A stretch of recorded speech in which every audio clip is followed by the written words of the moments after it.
헬라 제국의 위대한 정복 왕이었던 알렉산더 대왕이 32살의 젊은 나이로 죽었을 때 그의 나라는 지금 보시는 지도에서처럼 4명의 장군들에 의해 4나라로 갈라졌습니다. 먼저 카산드로스는 마케도니아 지역 그리고 그리스 지역을 통치했고, 리시마코스는 소아시아 지방 또 트라키아 지방을 통치했습니다. 오른쪽의 셀레우쿠스는 메소포타미아 지역과 시리아 지역을 통치했는데, 성경에 등장하는 안디옥이라는 도시는 바로 셀레우코스가 시리아의 수도로 건설했던 도시였습니다. 맨 아래 프톨레마이오스는 애굽과 팔레스타인 지역을 통치했는데, 그가 수도로 세웠던 도시는 알렉산드리아였습니다. 로마 시대, 로마 제국에서도 제1의 수도 로마, 제2의 도시가 알렉산드리아, 제3의 도시가 안디옥입니다. 구약 성경을 헬라어로 번역한 최초의 번역본인 70인역은 바로 이 알렉산드리아에서 편찬됐는데, 이 70인역을 편찬하도록 한 왕이 바로 프톨레마이오스였습니다. 특별히 프톨레마이오스 왕조는 300년간 존속했습니다. 그 마지막 왕이 바로 그 유명한 클레오파트라입니다. 이스라엘은 주전 319년부터 198년까지 122년 동안 프톨레마이오스 왕조의 통치를 받았습니다. 지금 보시는 지도는 기원전 주전 300년 그때를 표시한 것이기 때문에 저 가나안 지역, 즉 팔레스타인 지역이 초록색, 즉 프톨레마이오스의 통치를 받은 것으로 표시되어 있습니다. 하지만 이 지도에서처럼 프톨레마이오스 왕조와 셀레우코스 왕조는 대립할 수밖에 없었어요. 그리고 가나안 지역, 팔레스타인 지역은 두 왕조와 만나는 그런 접점이었습니다. 두 나라 간의 전쟁의 위협이 상존해 있었던 거예요. 실제로 두 나라 간의 전쟁이 벌어집니다. 이때 이스라엘은 그동안 섬겨왔던 프톨레마이오스 왕조를 버립니다. 그리고 셀레우코스 왕조를 지원하게 됩니다. 그 편에 서요. 결국 전쟁은 셀레우코스 왕조의 승리로 돌아갑니다. 그래서 팔레스타인 지역이 셀레우코스 왕조의 지배를 받게 되는 거예요. 자, 그런데 이때부터 문제가 하나 생기기 시작합니다. 사실 프톨레마이오스 왕조는 팔레스타인 지역을 상당히 온화하게 통치했습니다. 굉장히 똑같은 식민지였어도 상당한 대우와 예우를 해주었던, 상당한 자치권이 있었던, 그래서 평화를 보장해 주었던 그러한 통치 방식이었습니다. 하지만 셀레우코스 왕조는 그렇지 않았어요. 이들은 팔레스타인 지역을 통치하자마자 가장 먼저 예루살렘에 와서 성전을 약탈해 가요. 성전에 얼마나 많은 금은보화가 있습니까? 그 모든 금은보화를 싹 다 약탈해 갑니다. 그뿐 아니라 대제사장을 직접 왕이 임명해 버려요. 이게 말이 됩니까? 그동안 대제사장은요, 솔로몬 왕 이후로 사독의 후손들이 독점적으로 세습해 오고 있었던 그런 직분입니다. 그 기간이 무려 800년. 800년 동안, 솔로몬 이후 800년 동안 사독의 후손들이 대제사장직을 세습하고 있었어요. 그런데 셀레우코스 왕 에피파네스는, 셀레우코스의 이 왕이었던 에피파네스, 여러분 에피파네스라는 이름 정도는 좀 기억해 두십시오. 굉장히 안 좋은 왕이긴 한데, 에피파네스, 이 왕은 대제사장을 자기 마음에 드는 사람으로 임명해 버려요. 사독의 후손 인정하지 않았단 말입니다. 왕이 자기 마음대로 대제사장을 임명합니다. 이때로부터 대제사장은 예루살렘 성전이 멸망할 때까지 임명직이 된 거예요. 세습직이 아니라. 이후로 지나가면요, 대제사장직을 얻기 위해 정치헌금을 해요. 대제사장직은 어떤 직입니까? 종교, 문화, 정치, 모든 것을 관장하던 최고의 수장직이잖아요. 그러니까 어마어마한 돈을 정치 헌금으로 황제에게, 로마 시대 땐 총독에게, 또 황제에게 이렇게 바치는 거예요. 다시 말해서 성직 매매가 이루어진 거예요. 정치 헌금 많이 한 사람은 대제사장직으로 임명받는 거예요. 그러면은 대제사장으로 임명받으니까 어떻게 돼요? 돈을 많이 들였잖아요. 그 돈 회수해야 될 거 아니에요. 그러니까 그 돈을 대제사장 되자마자 회수하기 위해서 혈안이 돼 있는 거예요. 왜 예루살렘에 있는 시장을 다 폐쇄하고서 이방인의 뜰, 성전에 있는 이방인의 뜰에다가 시장을 개설했을까요? 다 상인들한테 뒷돈 받는 거예요. 자리세 다 걷어들이는, 그 돈을 다 걷어들이는 거예요.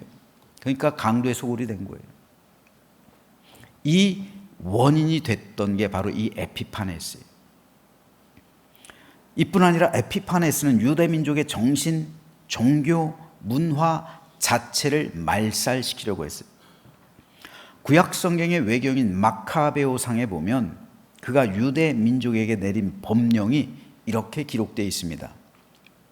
왕은 또 사신들을, 여기서 왕은 에피파네스예요, 예루살렘과 유다의 여러 도시에 보내어 다음과 같은 칙령을 내렸다. 10가지 칙령을 내렸습니다. 에피파네스가.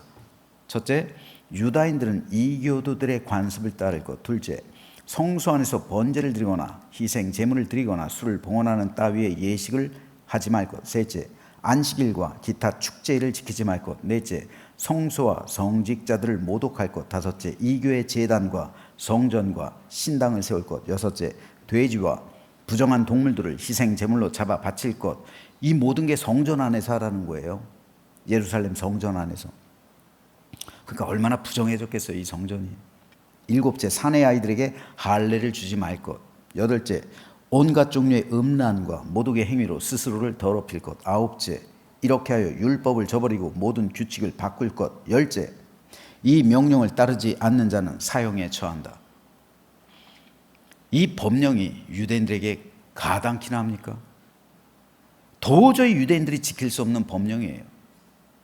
지킬 수가 없는 거예요. 그래서 저항운동이 시작됩니다.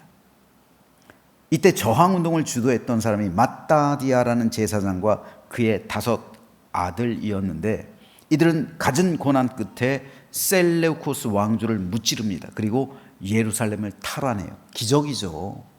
어떻게 이 작은 나라가 독립운동을 해서, 저항운동을 해서 어떻게 이렇게 큰 셀레우코스 왕조를 무너뜨리고 그들과 전쟁에서 이기고 예루살렘을 탈환할 수 있을까요? 그래서 잠시 동안 독립국가가 돼요. 후에 로마에 의해서 다시 속주로 전락하지만 몇십 년 동안은 잠시 동안 독립국가 위치를 회복합니다. 그때 이들이 예루살렘에 입성해서, 탈환하고 나서 예루살렘으로 입성하고 나서 가장 먼저 했던 일이 바로 성전 정화 작업이에요. 이렇게 더럽혀진 성전을 정화시킨 거예요. 유대인들은 지금까지도, 오늘날까지도 그날을 기념해서 지키고 있는데, 그날이 바로 성경에도 등장하고 있어요. 수전절입니다. 닦을 숫자에다가 성전을 깨끗하게 닦아서 봉헌한 날이라고요. 그때 장면을 마카베오상에서는 이렇게 기록하고 있습니다. 171년 2월 23일, 주전 141년 7월 초 정도 됩니다. 이때 유다인들은 종려나무 가지를 흔들며 환호 소리도 드높게 비파와 꽹과리와 검은고 소리에 맞춰 찬미와 노래를 부르면서 요새 안으로 들어왔다. 민족의 큰 적이 참패를 당하고 이스라엘 땅 밖으로 쫓겨간 것을 축하하는 것이었다. 자, 그러니까 예수님께서 탄생하시기 141년 전에 이렇게 마카비 형제들, 그들이 예루살렘으로 탄환하고 개선 장군이 되어서 입성하는 그 모습을 그리고 있는 거예요. 이 장면은 오늘 본문에서의 장면과 놀랍도록 똑같습니다. 비슷하죠. 예수님도 예루살렘에 입성하시고 나서 가장 먼저 하신 일이 성전 정화 작업이에요. 마카비가 했던 그 일을 예수님도 똑같이 행하신 거예요. 그리고 예수님이 예루살렘으로 입성할 때 백성들은 종려나무 가지를 흔들었죠. 마카비가 말을 타고 예루살렘으로 입성할 때 했던 그 똑같은 행위를 한 거예요. 종려나무 가지를 들고 환영한 거예요. 170년 만에 재현되고 있는 거예요. 약 170년 만에. 그리고 호산나 다윗의 자손이여 찬송하리로다. 주의 이름으로 오시는 이여 가장 높은 곳에서 호산나라고 외친 거예요. 즉 이스라엘 백성들은 예수님을 나라와 민족을 다시 한번 구원할 마카비의 출현, 즉 정치적인 메시아로 바라봤던 겁니다. 170년 전 제사장 마따디아의 아들들, 그 중에서 특별히 마카비, 그가 나라를 구하고 예루살렘에 입성해서 성전 정화 작업을 했던 것을 연상했던 거예요. 실제로 예수님은 성전 정화 작업도 했어요. 그런데 마카비와 예수님은 똑같은 장면으로 예루살렘으로 입성하셨죠. 한 가지 중요한 차이점이 있었어요. 그것이 바로 오늘 본문 4절과 5절에 이렇게 기록되어 있습니다. 이는 선지자를 통하여 하신 말씀을 이루려 하심이라. 일러스되 시온 딸에게 이르기를 내 왕이 내게 임하나니 그는 겸손하여 나귀 곧 멍에 매는 짐승의 새끼를 탓도다 하라 하였느니라. 자, 마따디아의 아들 마카비는 예루살렘으로 입성하면서 말을 탔어요. 말을 타고 입성했습니다. 하지만 예수님은 나귀를 타셨어요. 나귀를 타고 입성하셨어요. 이것이 본질적인 차이예요. 왜 예수님께서는 나귀를 타고 입성하셨을까요? 그것은 나귀가 가지고 있는 두 가지의 상징 때문입니다. 먼저 나귀는 하나님 나라의 평화를 상징합니다. 즉 예수님은 하나님 나라의 평화를 이 땅 가운데 임하게 하기 위해 나귀 타고 예루살렘으로 입성하신 거예요. 그런데 평화를 가져왔다는 것에 대해선 마카비도 마찬가지였어요. 마카비가 예루살렘에 입성했다는 것은 마카비 역시 평화를 이스라엘 백성들에게 선물해 주었다는 것을 의미합니다. 그래서 백성들이 그에게 환호한 것이죠. 하지만 마카비가 가져온 평화는 말을 타고 가져온 평화예요. 세상 나라의 평화는요, 힘으로 되는 거예요. 힘으로 가져오는 거예요. 힘이 있어야 평화를 누려요. 힘이 없으면 우크라이나처럼 당하는 거예요. 힘이 있어야 평화를 유지해요. 힘이 있으면 다른 나라도 정복해요. 힘을 가지고 전쟁에서 승리할 때 그 나라에 평화가 임합니다. 마카비가 힘이 있었죠. 그 힘으로 셀레우코스 왕조와 전쟁에서 이겼을 때 평화가 임한 거예요. 세상 모든 나라의 법칙이 이겁니다. 세상 나라는 힘으로 평화를 가져옵니다. 그래서 시몬은 말을 타고 예루살렘으로 개선 장군이 되어서 입성하고 있는 거예요. 백성들은 이것을 예수님에게서 기대하고 있는 거예요. 나약한 메시아는 필요가 없어요. 그들에게 있어서 메시아는 말을 타고 오는 메시아, 그리고 로마로부터 이 나라의 민족을 독립시켜 주는 그런 메시아가 필요한 것이지, 십자가에서 무기력하게 죽는 그런 메시아는 필요 없는 거예요. 그들에게. 그들은 예수님을 정치적인 메시아로 만들려고 합니다. 예수님에게 힘을 요구하는 거예요. 당신이 메시아라면 그 연약한 십자가에서 내려와 봐라. 그리고 강함을, 힘을 증명해 보여라. 이 나라의 민족을 독립시켜라. 그럼 우리가 당신을 믿겠다. 이거잖아요.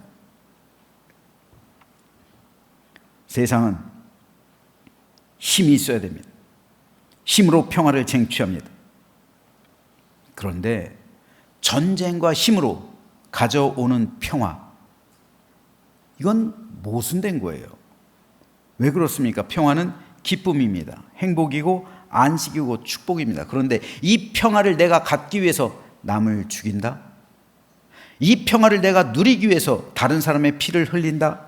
다른 민족의 가정을 깨고 모든 재산을 몰수하고 약탈하고 남을 억압시키고 굴종시킴으로 내가 평화를 누린다? 이거는 나만의 평화인 거예요. 이 평화는 세상의 공통적인 보편적인 인류 공용에 이바지 않은 그런 평화가 아닙니다. 내가 평화를 누리기 위해 다른 사람이 고통을 받는다면 그 평화는 나에겐 평화겠지만 다른 사람에겐 억압이 되는 거예요. 이게 진정한 평화일까요? 이게 평화의 가치일까요? 참된 평화는 나와 다른 사람이 함께 기뻐하고 화목하고 즐겁고 행복하고 위로받고 힘을 얻어야 되는 거예요. 이게 참된 평화입니다. 내 평화를 위해 다른 사람이 피를 흘린다면 그 평화는 나만을 위한 평화, 내 민족만을 위한 평화이지 인류 공통의 보편적인 평화는 될 수가 없습니다. 전쟁을 통해 얻어지는 평화가 그렇다는 말이에요. 전쟁을 통해 얻어지는 평화는 승자의 평화지 패자의 평화는 아닌 거예요. 세상 나라는 이 힘을 지향합니다. 왜냐하면 그래야 평화를 얻을 수 있기 때문입니다. 말이 상징하고 있는 것이 바로 이겁니다. 힘에 의한 평화. 그래서 마카비는 예루살렘의 개선 장군이 되어 말을 타고 입성했던 겁니다. 하지만 예수님은 나귀 타고 예루살렘에 입성하십니다. 이것은 하나님 나라의 평화를 선포하시는 겁니다. 하나님 나라의 평화는 힘에 의한 평화가 아닙니다. 그 평화는 남의 피를 흘림으로 얻어지는 것이 아니라 도리어 예수님 자신을 희생 제물로 드림으로 임합니다. 그래서 선지자 이사야는 이렇게 선포했습니다. 그가 찔림은 우리의 허물 때문이요 그가 상함은 우리의 죄악 때문이라. 그가 징계를 받음으로 우리는 평화를 누린다. 우리가 평화를 누리기 위해서 그가 징계를 받는다는 말이에요. 그가 채찍에 맞음으로 우리는 나음을 받았다. 우리가 나음 받기 위해, 우리가 구원받기 위해 예수님께서 날 대신해서 채찍을 맞으셨다는 거예요. 하나님 나라의 평화는 예수님이 희생 제물이 되어서 십자가 위에서 죽으셨을 때 이 땅에 임하게 되었습니다. 죽어야 마땅한 나를 대신해서 예수님이 징계를 받고 죽으심으로 우리는 평화를 누리게 되었습니다. 이것이 바로 하나님 나라의 평화입니다. 그래서 예수님은 나귀의 새끼를 타고 예루살렘으로 입성하셨습니다. 그렇다면 오늘 저와 여러분이 누리고 있는 평화는 과연 어떠한 종류의 평화입니까? 우리는 과연 어떤 평화를 추구하며 살아갑니까? 여기에 따라 그리스도인의 정체성이 확립됩니다.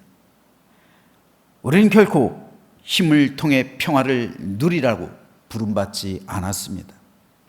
우리는 자기를 부인하고 자기 십자가를 지고 그리스도의 평화를 이 땅 가운데 임하게 하라는 사명을 받았습니다.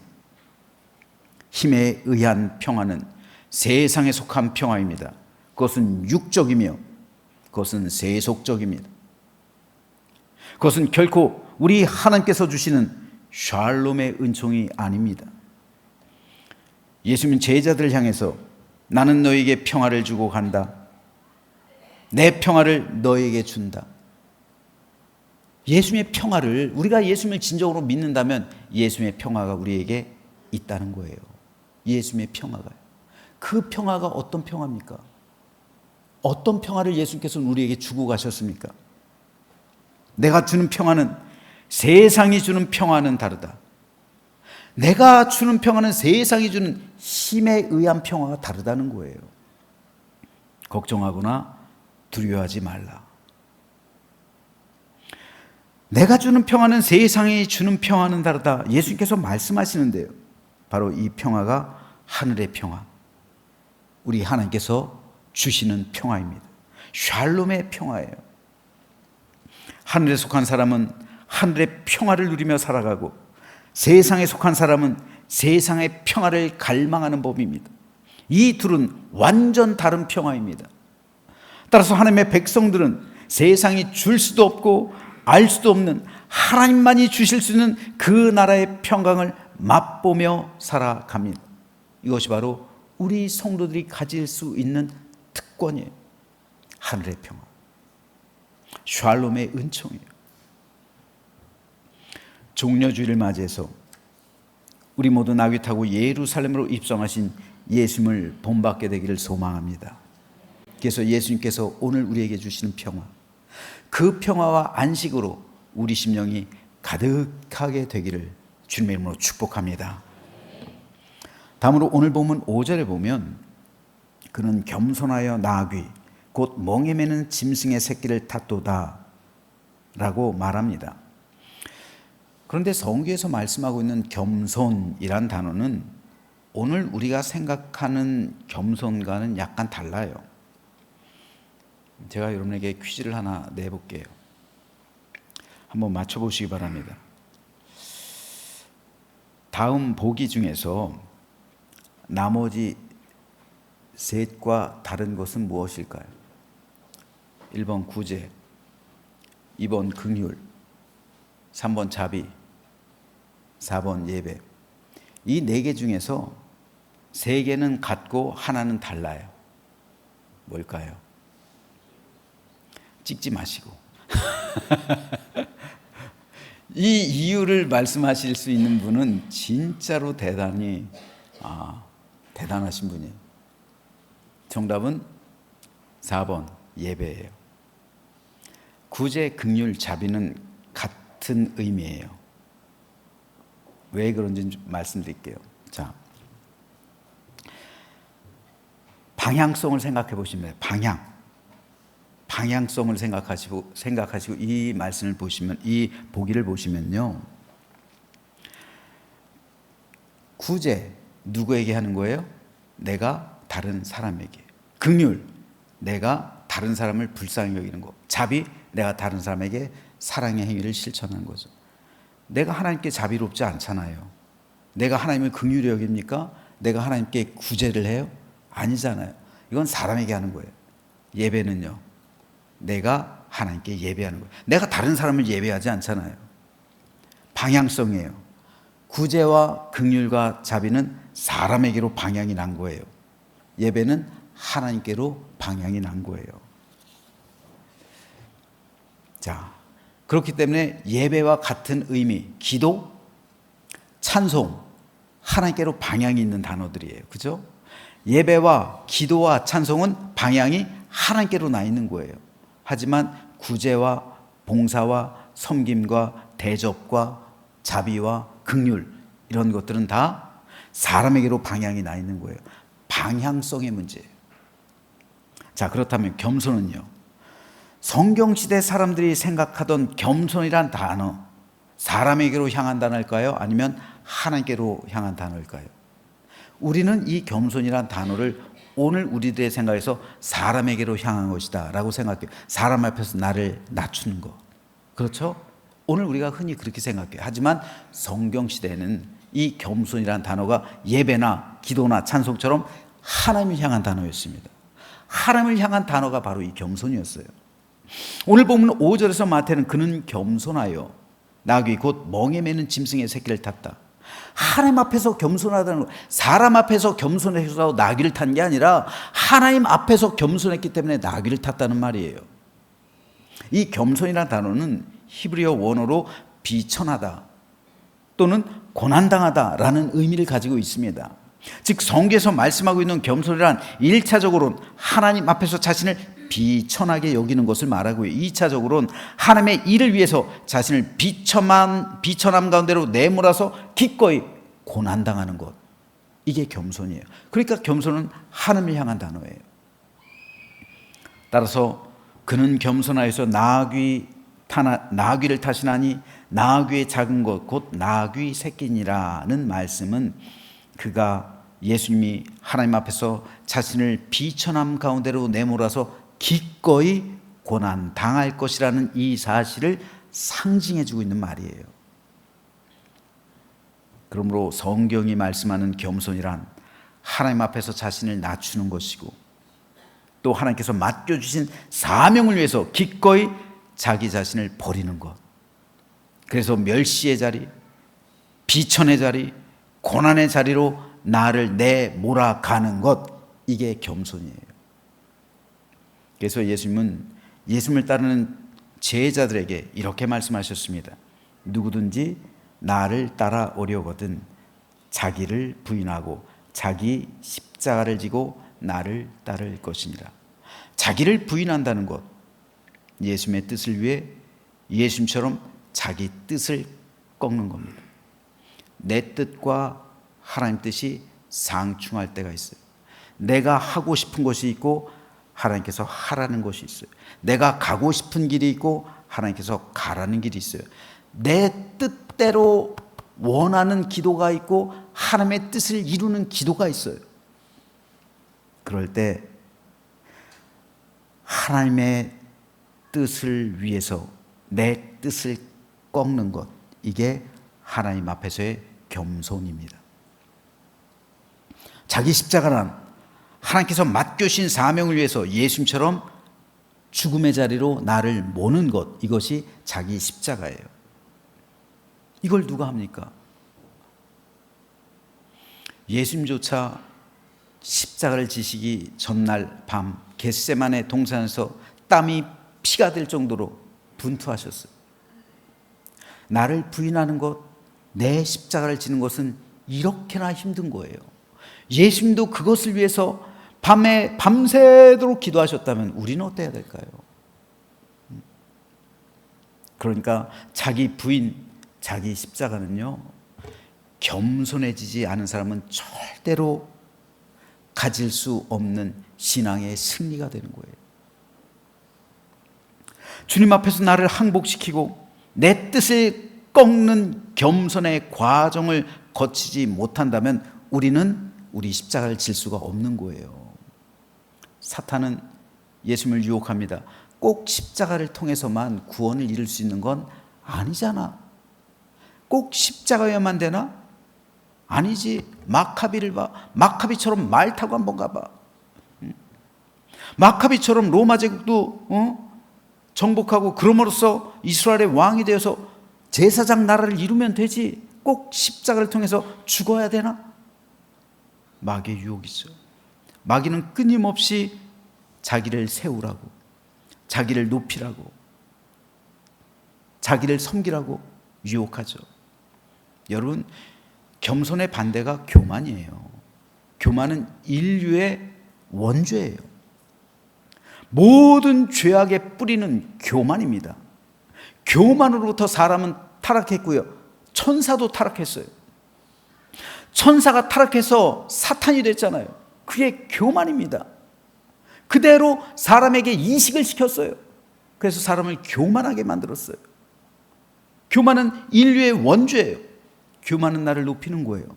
하나님의 뜻에 내가 굴종하지 않는 거예요. 하나님의 뜻 앞에서 내가 꺾지 않는 거예요. 예수님께서 가르치신 기도 뭡니까? 아버지의 뜻이잖아요. 뜻이 이루어지이다. 하나님의 뜻을 이루는 거예요. 하나님의 뜻을 이루기 위해서 내 뜻을 꺾는 거예요. 십자가를 지고 가라는 것이 하나님의 뜻입니다. 하지만 십자가를 지고 가기 싫은 것이 우리의 뜻이에요. 이 뜻을 꺾는 것, 그래서 나를 부인하고 내 십자가를 질 수 있느냐? 바로 이것은 겸손한 사람만이 그것을 가능하게 되는 거예요. 겸손해지지 않으면 이것이 왜 위험한지 아세요? 사람이 하나님 앞에서 겸손하지 않으면 필연적으로 교만해지기 때문에 그런 거예요. 겸손과 교만은 양립할 수가 없어요. 내 영혼이 겸손해지지 못하면 내 영혼은 필수적으로 교만해지는 거예요. 둘 중 하나밖에 없는 겁니다. 하지만 이것은 결코 쉬운 일이 아닙니다. 예수님께서 땀이 피가 될 정도로 싸우셨다면 우리는 어떨까요? 그런데도 우리가 기도하지 않는다면 우리 영혼은 교만해질 수밖에 없습니다. 성경이 말씀하는 겸손한 사람을 찾아보기 어려운 시대를 살아가고 있습니다. 다들 나를 높여요. 내가 내 업적, 내 공로, 내가 이렇게 많이 헌신하고 봉사하고 충성하고 내가 이렇게 열심히 전도하고 이렇게 열심으로 하나님을 섬긴다. 다 나를 높이고 있어요. 예수님께서 말씀하신 것처럼 나는 무익한 종입니다. 이게 겸손이에요. 왜 예수님께서 세례 기도를 그토록 기뻐하셨을까요? 세례는 자기 가슴을 치면서 갔다고 그랬어요. 하나님께서 기뻐하시는 기도예요. 겸손의 기도란 말입니다. 내 가슴을 치는 거예요. 나는 무익합니다. 내가 이거 하나님 나와 같은 이런 무익한 사람을 어떻게 하나님께서 나를 위해 죽으셨습니까? 이것 때문에 감격하며 눈물 흘리는 것, 이게 겸손이에요. 그리고 이것으로 인해서 감사해서 내 모든 것 다 십자가에 못 박고 나도 주님과 함께 죽겠습니다. 나도 주님을 따르겠습니다. 자기를 부인하고 자기 십자가를 가는 것, 이것이 바로 주님께서 원하시는 사명자의 삶입니다. 목회자도 겸손하지 못합니다. 교회 리더들도 겸손하지 못해요. 그러니까 교회에서 갈등과 다툼과 싸움, 큰 소리가 일어나는 거예요. 다 자기 뜻을 강요해요. 다 내 뜻대로 돼야 돼요. 내 뜻대로 되지 않으면 분노가 일어나요. 그러니까 다툼이 일어나는 거예요. 누가 나를 멸시하거나 조롱하고 나를 업신여기거나 모욕하면 밤잠 이루지 못합니다. 분노에 휩싸여 미움과 증오의 마음이 가득하게 되는 것이 바로 우리 현실 아닙니까? 그런데 예수님은 제자들에게 자기를 부인하라, 겸손의 사명을 주시는 거예요. 세상 살아가면서 비천함 가운데 살아가며 자신을 죽여서 한 영혼을 구원하라는 자기 십자가의 사명을 우리에게 주신 겁니다. 겸손한 사람이 아니고선 그러므로 우리는 내 십자가를 지고 갈 수가 없는 거예요. 그래서 예수님께서는 본을 보이셔서 나귀의 새끼를 타시고 예루살렘으로 입성하신 겁니다. 즉 주님의 비천해지심으로 세상의 평화가 임하게 된 것이고 주님의 낮아지심, 그 겸손하심으로 하나님의 나라가 우리에게 임해서 우리가 구원에 동참하게 된 겁니다. 그러므로 이것은 오늘도 여전히 우리를 통해서 이 땅 가운데 일어나는 신앙의 현실이 되어야 합니다. 어떻게 전도가 될까요? 예수님처럼 겸손해질 때요, 그때 전도가 되는 거예요. 어떻게 이 나라, 이 민족 가운데 하나님 나라가 임하게 될까요? 바로 내가 예수님처럼 겸손해질 때요, 나의 겸손함을 통해서 나를 부인하게 되어서 내 십자가를 지고 갈 때 하나님의 평화가 이 땅 가운데 임하고 나를 통한 구원의 역사가 내 이웃 가운데, 우리 사회 가운데, 이 나라, 이 민족 가운데 펼쳐지게 될 줄로 믿으시길 바랍니다. 그러므로 하나님 앞에서 겸손하다는 것, 내가 멸시를 당함에도 남을 살리는 거예요. 내가 무시를 당하고 남의 위로함을 받는 겁니다. 내가 고통당하고 남을 회복시키는 거예요. 예수님처럼 내가 죽임당함으로 남을 구원해 내는 겁니다. 하나님 나라는 이렇듯 겸손한 사람에 의해 임합니다. 저는 저와 여러분 모두가 예수 그리스도의 예루살렘으로 입성하신 이 종려주의를 기념해서 주님처럼 겸손하여서 나귀의 새끼를 타고 예루살렘에 입성하신 예수님과 함께 우리도 그런 삶에 동참하게 되기를 소망합니다. 그래서 우리가 모인 이곳에 하나님 나라의 평화와 안식이 임하고 우리 안에 참된 기쁨과 사랑과 축복을 나누게 되며 천국 공동체의 삶을 보여줌으로 이 세상 가운데서도 구원과 생명이 임하게 하고, 나아가 이 나라, 이 민족 가운데 하나님 나라가 이 땅 가운데 임하게 하는, 하늘의 평화를 선포하는, 그래서 그 평화가 모든 민족을 덮고 그래서 하나의 생명과 구원의 공동체를 이루는 우리 모두가 되시기를 주님의 이름으로 축원합니다. 기도하겠습니다.